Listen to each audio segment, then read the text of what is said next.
Convido você a abrir a sua Bíblia no Evangelho de Mateus, no capítulo 6. E nessa noite nós daremos continuidade à exposição da Palavra do Senhor na nossa série do Sermão do Monte. Evangelho de Mateus, capítulo 6, a partir do versículo 19 até o versículo 34.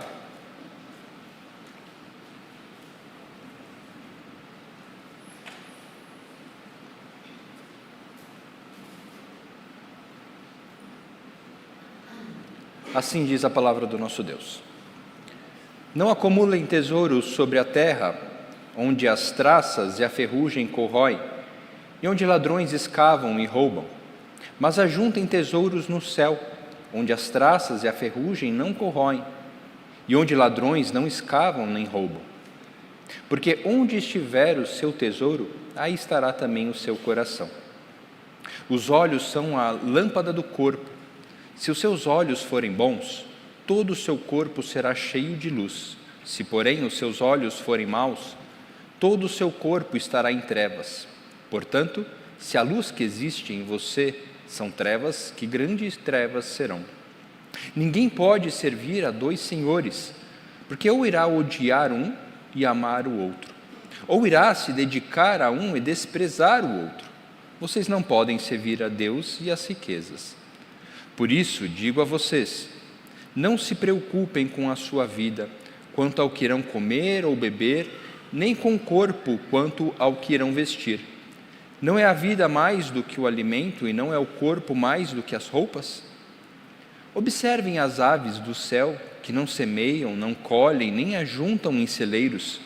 No entanto, o Pai de vocês, que está no céu, as sustenta. Será que vocês não valem muito mais do que as aves? Quem de vocês, por mais que se preocupe, pode acrescentar um côvado ao curso da sua vida? E por que se preocupam com o que vão vestir? Observem como crescem os lírios do campo. Eles não trabalham nem fiam. Eu, porém, afirmo a vocês que nem Salomão, em toda a sua glória, se vestiu como qualquer um deles. Ora, se Deus veste assim a erva do campo, que hoje existe e amanhã é lançada no forno, não fará muito mais por vocês, homens de pequena fé?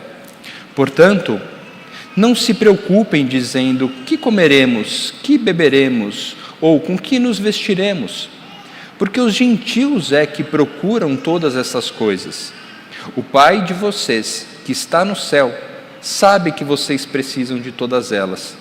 Mas busquem em primeiro lugar o reino de Deus e a sua justiça, e todas essas coisas lhes serão acrescentadas. Portanto, não se preocupem com o dia de amanhã, pois o amanhã trará os seus cuidados. Basta o dia o seu próprio mal. Até aqui a palavra do Senhor. Vamos orar? Senhor, diante de Ti nos colocamos certos, ó Pai, que a Tua palavra é perfeita, útil para o ensino, para a repreensão, para a admoestação e para que sejamos preparados para toda boa obra. Pedimos que Teu Santo Espírito nos conduza a isso, a sermos moldados pela Tua palavra. É no nome de Jesus que oramos. Amém. Durante a nossa série, nós temos visto que nada é mais importante para um discípulo de Jesus do que compreender a sua nova essência como um discípulo.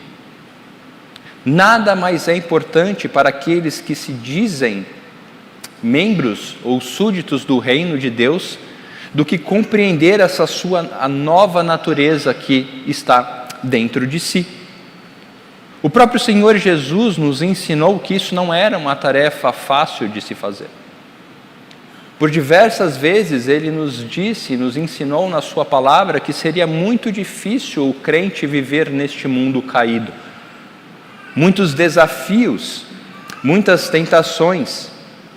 Aprendemos que esse mundo irá nos odiar por sermos distintos ou por trazermos a distinção do reino de Deus. Sim, quando compreendemos a nova natureza em Cristo Jesus, por consequência está receber o ódio deste mundo. Este mundo não tolera essa distinção que apresentamos. E nessa passagem, o nosso Senhor trata com os seus discípulos sobre os perigos da vida cristã nesse mundo. Por dois aspectos, um positivo e um negativo, dois perigos. Positivamente, o perigo que o Senhor nos ensina é o perigo de amarmos este mundo. Uma ação positiva do nosso coração em favor deste mundo. E o segundo perigo seria do aspecto negativo, o perigo de sermos tomados por uma ansiedade ou medo por questão de coisas deste mundo. Então, dois perigos: amar o mundo ou ser tomado pelo temor das coisas deste mundo. O primeiro ponto, então, o amor pelo mundo, abrange a essência do cristão ou do crente, corrompendo o seu coração, mente e vontade. Veja, coração, mente e vontade. O amor ao mundo é uma questão ou um objetivo do mundo de corromper o nosso coração. Veja em Mateus 6, 19 a 21, não acumulem tesouros sobre a terra, onde as traças e a ferrugem corroem, e onde ladrões escavam e roubam, mas ajuntem tesouros no céu, onde as traças e a ferrugem não corroem, e onde ladrões não escavam nem roubam, porque onde estiver o seu tesouro, aí estará também o seu coração. Aqui a expressão tesouros não está simplesmente atrelada a dinheiro. Também é dinheiro, mas todas as coisas. Jesus está apontando para qualquer coisa que venha ocupar a razão primeira de satisfação de nossa existência. Vejam, questões legítimas, questões boas, podem se transformar em agentes do amor a este mundo. Todos nós somos suscetíveis a isso. Todos nós somos suscetíveis a juntar tesouros que nos conduzem a amar este mundo. O dinheiro propriamente dito, status, reconhecimento. O seu marido pode ser o seu tesouro que faz você amar este mundo. A sua esposa, os seus filhos, dons e talentos que você tem e lhe concedem recursos por meio deles. Vejam, tudo, seja legítimo ou ilegítimo, pode se transformar em um agente que faz o coração do crente amar a este mundo. Não importa o que seja, se representa tudo para você, então isso é o seu tesouro. Se representa tudo para você, se é a razão da sua existência. E eu já ouvi por diversas vezes a pessoas dizendo: a minha família é tudo para mim, ou os meus filhos são a minha vida. Eu entendo, eu tenho família, eu tenho filhos, eu entendo este amor que nós sentimos. Mas vejam, Jesus está ensinando os seus discípulos sobre o perigo disso realmente se tornar a essência da nossa vida. A essência da nossa vida, quando, por exemplo, perdemos o nosso cônjuge, ou perdemos um filho,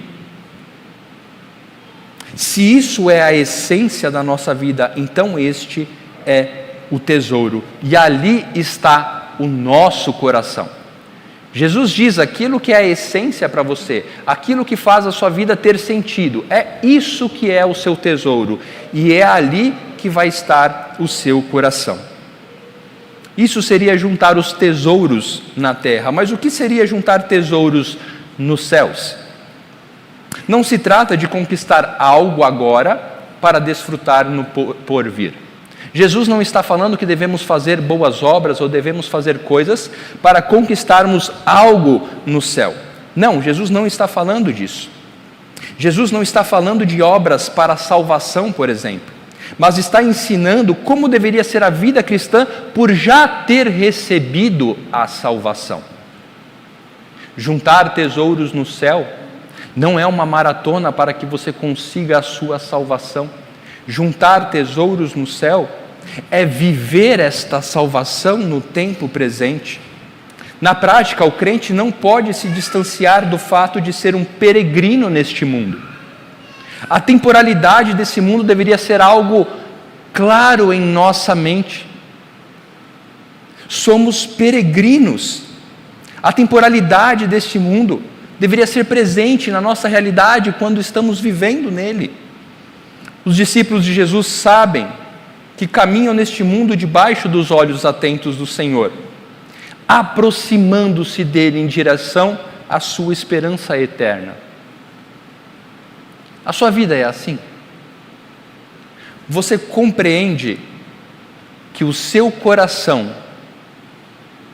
estará sempre naquilo que você traz como essência para a sua vida? A sua existência, o que faz você feliz, ou o que faz você levantar todos os dias, ali está o seu coração. Somos, ou o crente é, peregrino neste mundo. A realidade que Jesus está mostrando aos seus discípulos é que a vida do crente é algo muito superior ao tempo presente. Se cultivarmos um correto ponto de vista a respeito de nós mesmos neste mundo, identificando-nos como peregrinos, começaremos a pensar em nós como mordomos daquilo que Deus nos deu. Compreenderíamos que nada neste mundo nos pertence de fato, mas que todas as coisas são dadas por Deus, coisas passageiras. O que temos não é nosso. O que conquistamos com o nosso suor não é nosso, pois é passageiro.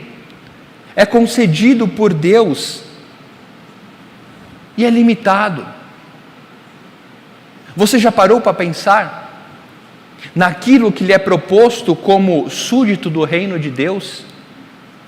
Se você viver 80, 90 anos, o que são 90 anos vividos frente à eternidade? A vida é um sopro.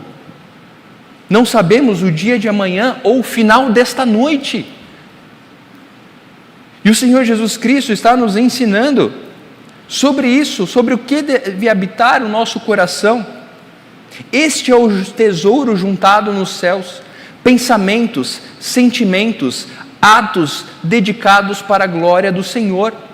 Se eu compreendo que nada é meu, que tudo pertence a Deus, a segunda pergunta que eu deveria fazer a mim mesmo é: o que eu estou fazendo ou como eu estou usando aquilo que Deus me dá para a sua glória? As coisas terrenas que conquistamos, os tesouros deste mundo que adquirimos, afinal de contas, para que estamos utilizando isso?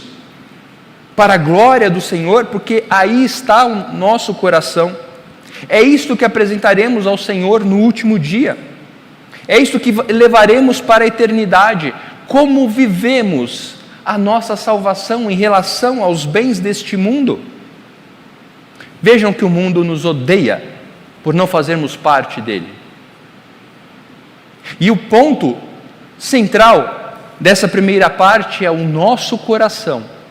O perigo de termos um coração corrompido, ou o perigo de termos um coração que deposita a sua satisfação, a sua segurança, a sua alegria nos bens deste mundo e se esquece do porvir.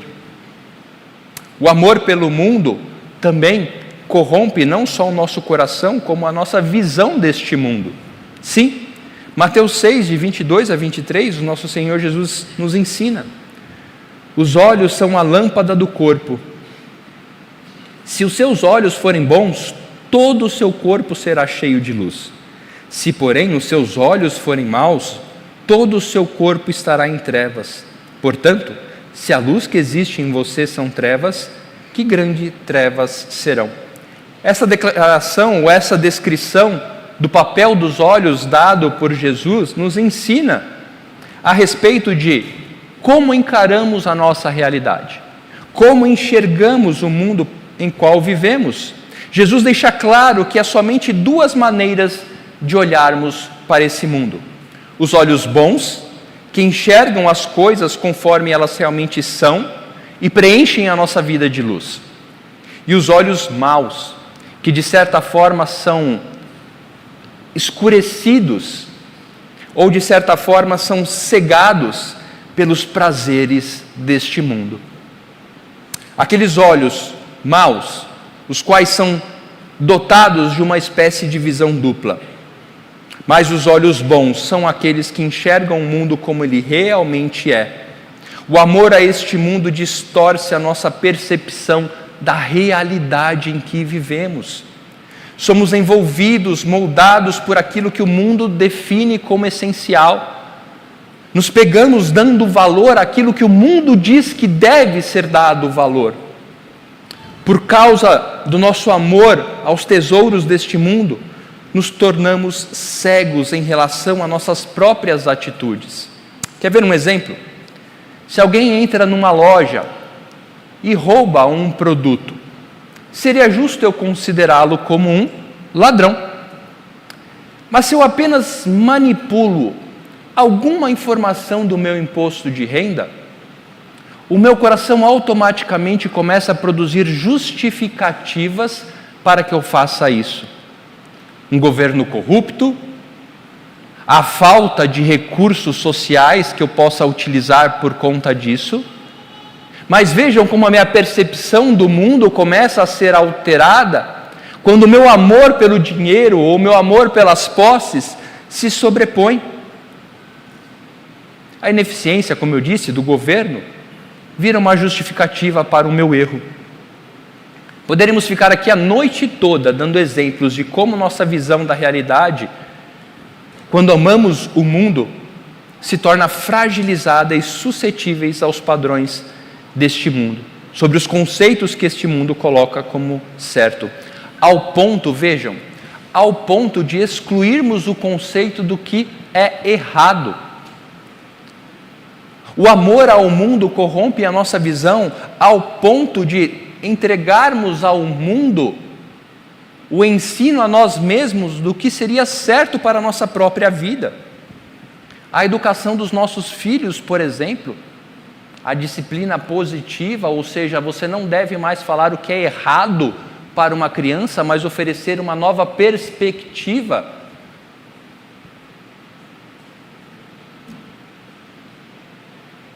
O mundo está cada vez mais ensinando os crentes como devem viver. Lugar de fala, apropriação cultural, pluralidade religiosa. Quando amamos a este mundo, o nosso coração não só é corrompido, pois mudamos o foco da nossa satisfação, como a nossa visão de mundo começa a ficar deturpada. Infelizmente, dentro das igrejas nós vemos isso quando conversamos com as pessoas, cada vez mais buscando serem ensinadas pelo mundo do que pela própria palavra de Deus. A luz para o nosso caminho, a luz dos nossos olhos, é aquilo que Deus diz a respeito da nossa realidade. Quando Jesus diz aos seus discípulos que os olhos são a luz do corpo, é como enxergamos isso, é a forma com que absorveremos a nossa realidade. Esse perigo cerca a vida cristã quando o crente passa a amar este mundo a ponto de aceitá-lo como ele é. Eu dei alguns exemplos, mas poderíamos ficar a noite toda. O perigo que o Senhor Jesus nos ensina é que o amor ao mundo distorce a nossa percepção da realidade e do que é certo e errado. Aderindo a uma perspectiva ética, moral, religiosa, controlada pelos princípios do mundo. Quão triste é quando buscamos mais no mundo aquilo que deveríamos ser do que na própria palavra de Deus. Veja você mesmo, pegue um ponto da sua vida, o quanto você vai buscar informações de especialistas. Eu não estou falando que isso é errado, entendam o ponto. Mas quando os princípios ensinados por esses especialistas distorcem completamente aquilo que o Senhor já disse que é certo e errado, quando fica evidente, quando o homem é elevado, quando o peso ou a culpa é colocado nas circunstâncias e não no nosso próprio coração, o amor ao mundo não distorce somente o nosso coração, como a nossa visão também. Mas o amor ao mundo também distorce a nossa vontade. O amor a este mundo corrompe a vontade do crente. Veja em Mateus 6, 24. Ninguém pode servir a dois senhores, porque ou irá odiar um e amar o outro, ou irá se dedicar a um e desprezar o outro? Vocês não podem servir a Deus e às riquezas. Este é o motivo pelo qual Jesus afirma que ninguém pode servir a dois senhores, pois ele está tratando a questão da vontade. A expressão servir aqui refere-se ao ato voluntário de prestar serviço a alguém, ou de ter vontade de servir a alguém. Por isso podemos dizer que esta vontade também expressa o nosso relacionamento com Deus. Afinal de contas, quem você quer servir? A quem você está disposto a servir? Ninguém pode servir a dois senhores, porque há de aborrecer-se de um e amar o outro, ou se devotará a um e desprezará o outro. E olha que interessante como a distorção da vontade muda completamente os papéis, porque aqui agora o sentimento está sendo dado a quem serve, ou seja, você não está mais servindo para agradar ao Senhor, está em você o sentimento de felicidade, de alegria ou de satisfação, porque há de aborrecer-se de um e amar o outro. Isso demonstra que o amor a este mundo transforma até mesmo a ordem da servidão. E vejam, nada é tão insultante a Deus do que quando tomamos o seu nome, mas mostramos claramente que estamos servindo a outro Deus. Não há nada mais insultante do que tomarmos o nome de Deus para nós, mas servirmos a este mundo. Há um exemplo disso que um pastor deu certa vez, que é o exemplo do criador de gado. Um criador de gado tinha sua fazenda e nasceram 2 bezerros, um malhadinho e um todo branquinho. Ele ficou muito feliz com isso e disse para a esposa dele, na mesa da cozinha: olha, vamos alimentar, cuidar desses 2 bezerros, e quando eles virarem um gado formado, venderemos, e uma venda será dedicada ao Senhor.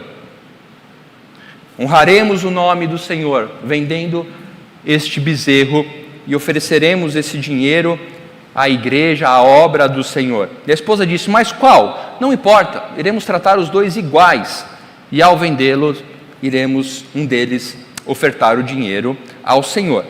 Passado alguns meses, a esposa está ali cozinhando na cozinha da fazenda, e o marido chega completamente consternado, abatido, triste. Ela assusta e fala: mas o que foi? O marido respira e diz: o bezerro do Senhor morreu. O bezerro do Senhor morreu. Mas você ainda não sabia qual era o bezerro do Senhor? Não, eu já tinha decidido que era um malhado. O bezerro do Senhor morreu. A verdade é que, quando amamos demais este mundo, é sempre o Senhor, é sempre o bezerro do Senhor que irá morrer. Quando estamos em dificuldades ou quando o dinheiro não é suficiente, a primeira coisa que poupamos é a nossa contribuição, fidelidade nos dízimos e ofertas. Quantas vezes já ouvi isso? Pastor, eu estou meio com dificuldade, mas a hora que eu acertar a minha situação financeira, eu começo a ser dizimista ou generoso. É sempre o bezerro do Senhor que morre quando amamos demais a este mundo. Portanto, a vida cristã é uma vida que busca juntar tesouros nos céus.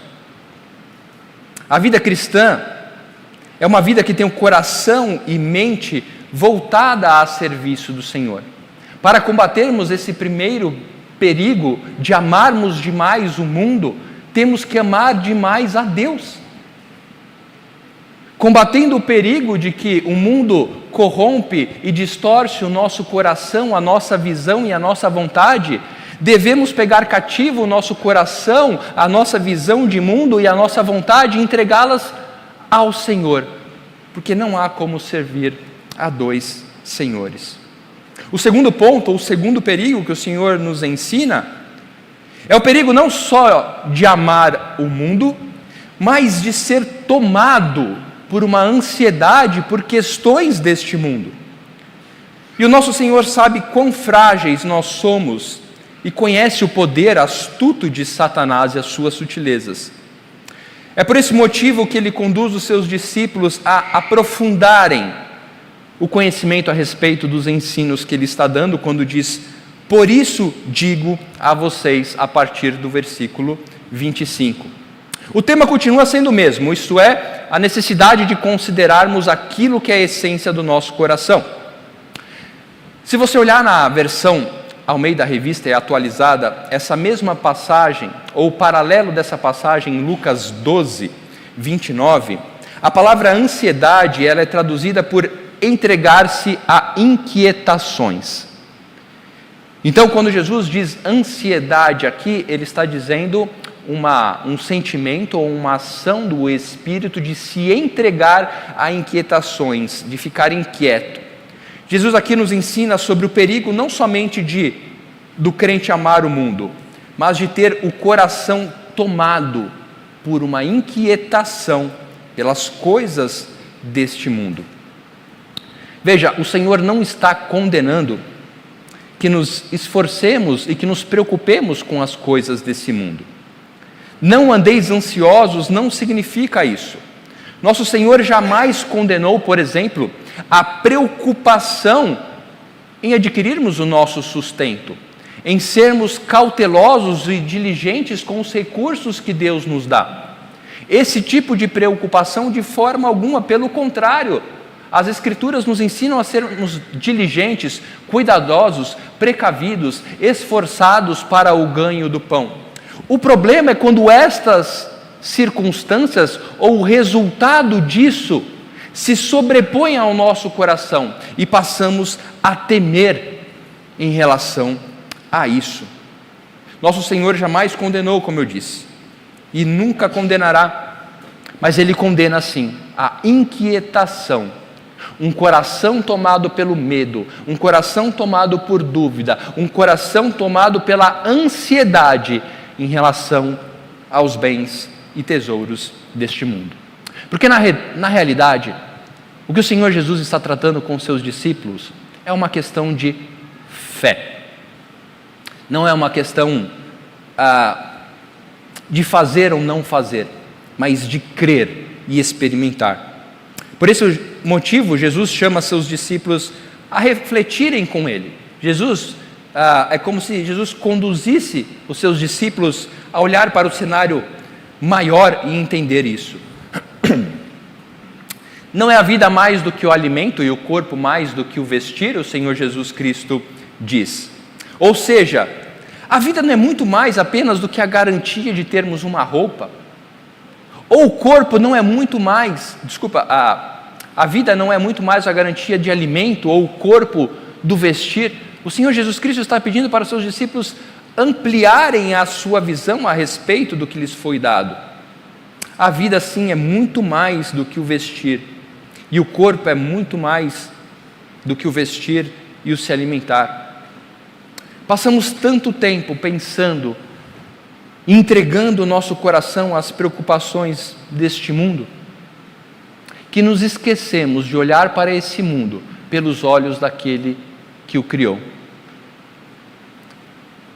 O nosso coração, por diversas vezes, é tentado ou se entrega às preocupações desse mundo.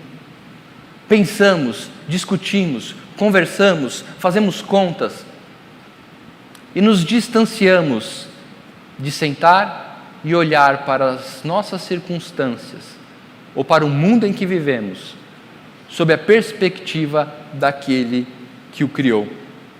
Por isso o Senhor Jesus chama os seus discípulos a olharem: observai as aves dos céus e os lírios do campo.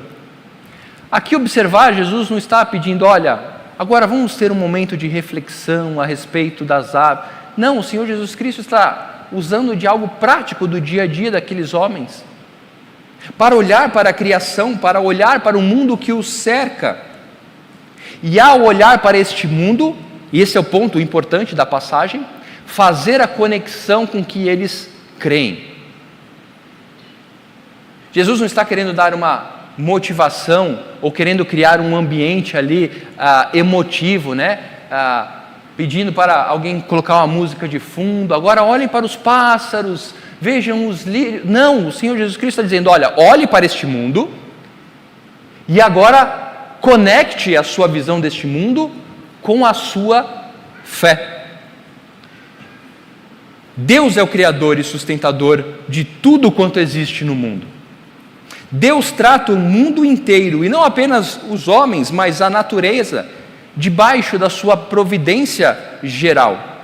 Então, é notório como o Senhor utiliza de uma forma simples, mas profunda, a conexão com que Ele faz isso ao dizer: contudo, o vosso Pai Celeste sustenta estas coisas. Versículo 26, o Pai de vocês que está no céu.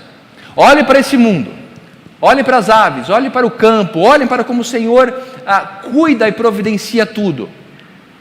E o seu Pai, este que criou todas as coisas, a sustenta.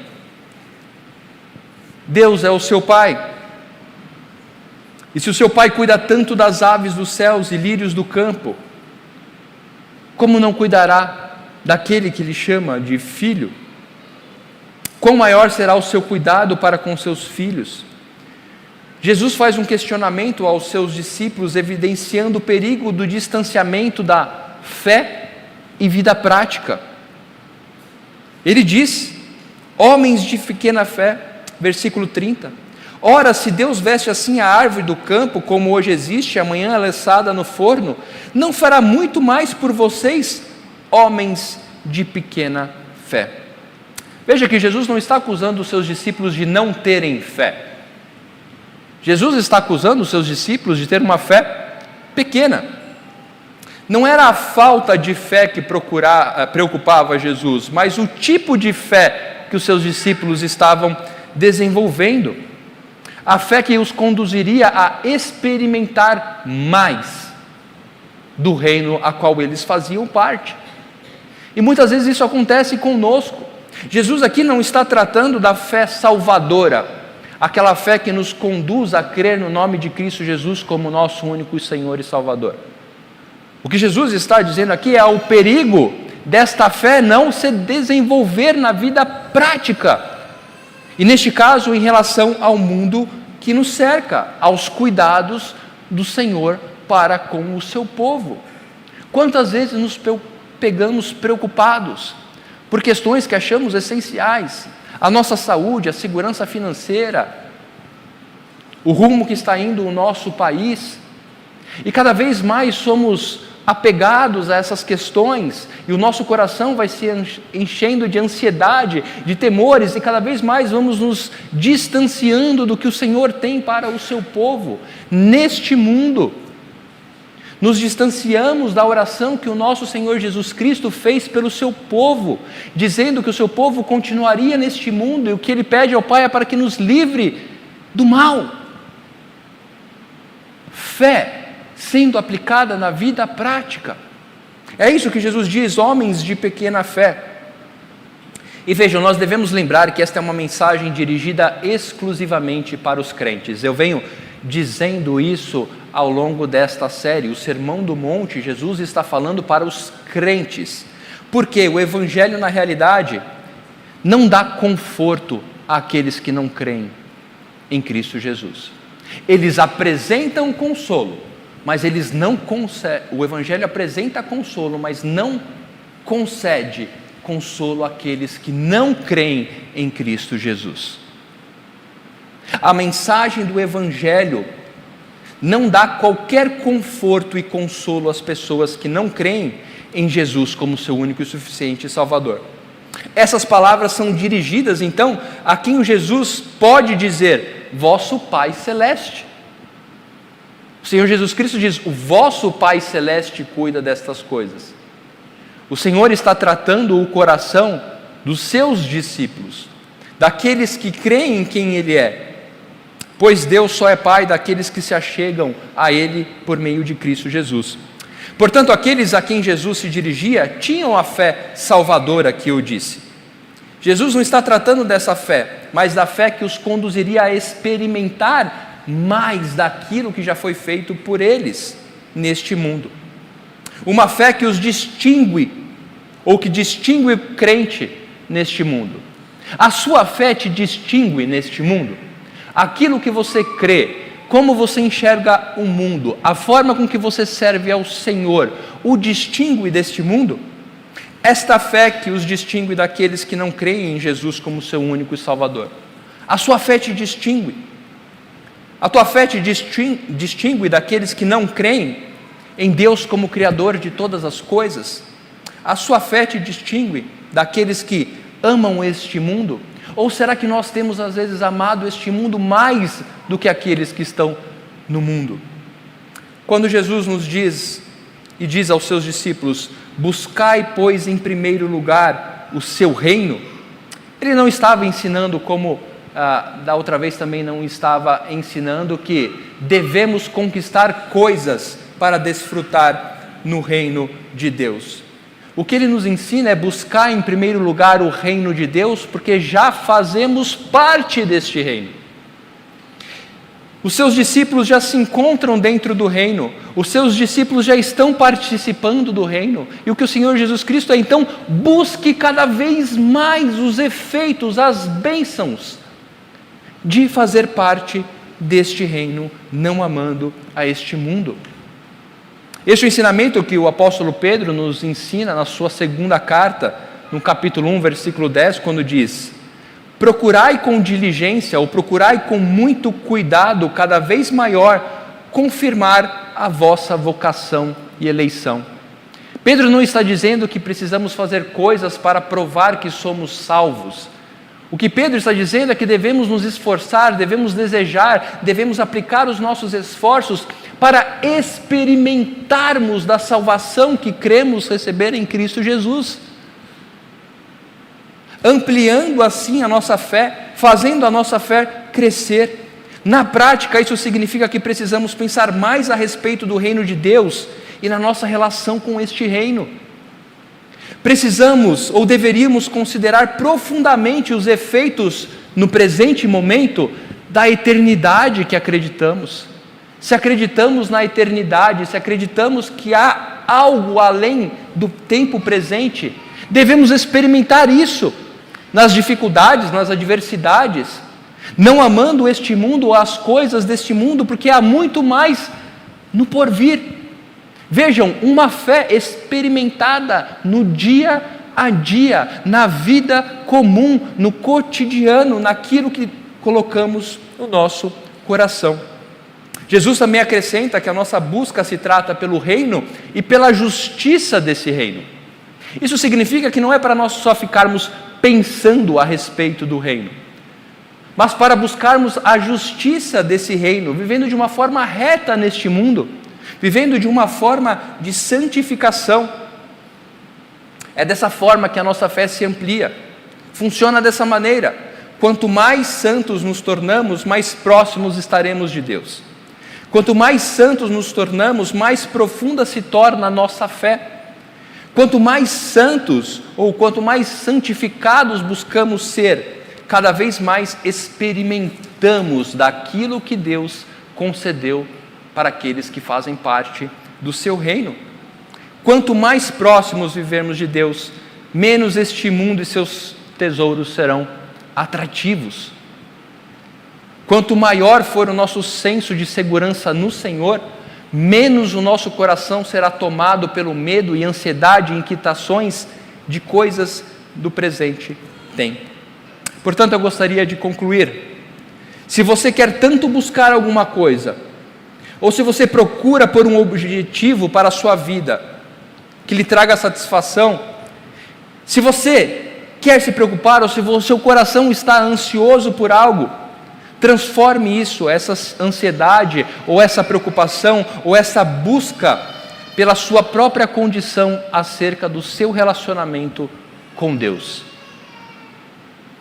Se você crê em Cristo Jesus como seu único e suficiente Salvador, e se você não tem experimentado desta fé na sua vida comum, cotidiana, no dia a dia, se preocupe com isso.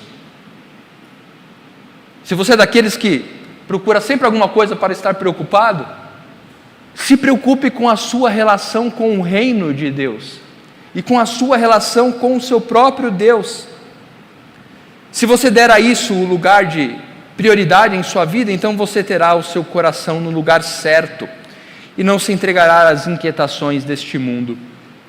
Aquele que reconhece ser filho de Deus e herdeiro do reino eterno de Cristo tem um ponto de vista diferente, completamente diferente acerca do tempo presente, deste mundo e dos seus temores.